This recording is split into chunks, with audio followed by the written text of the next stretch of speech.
School life, বেঞ্চের উপর আঁকিবুকি, এক গাদা দুষ্টুমি আর টিচারের মুখে শোনা তোদের মতো ব্যাচ আর একটাও দেখিনি।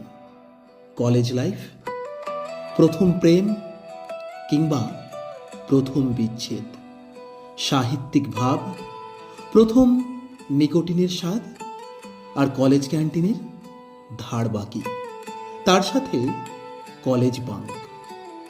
জব লাইফ, ব্যস্ত শহরে নিজেকে মেলাতে গিয়ে রোজকার বাসে বা ভিড় ট্রেনে ধাক্কা খাওয়া ম্যান্ডেটরি। দায়িত্বহীন মানুষটাও নিজের কাঁধে বাড়ির খরচ আর মনের ভার বহন করে এই শহরের ঘড়ির কাঁটার সাথে ছুটতে থাকে। রিইউনিয়ন, পুরনো দিনগুলিতে ফিরে যাওয়া, প্রথম প্রেমের সাথে পুরনো সমস্ত কথা কোনো রকম দ্বিধাবোধ ছাড়াই বলে দেওয়া, হারিয়ে যাওয়া বন্ধুত্বগুলোকে আরও একবার জড়িয়ে ধরা, পুরনো মুহূর্তগুলো স্মৃতিচারণ করা। ধন্যবাদ।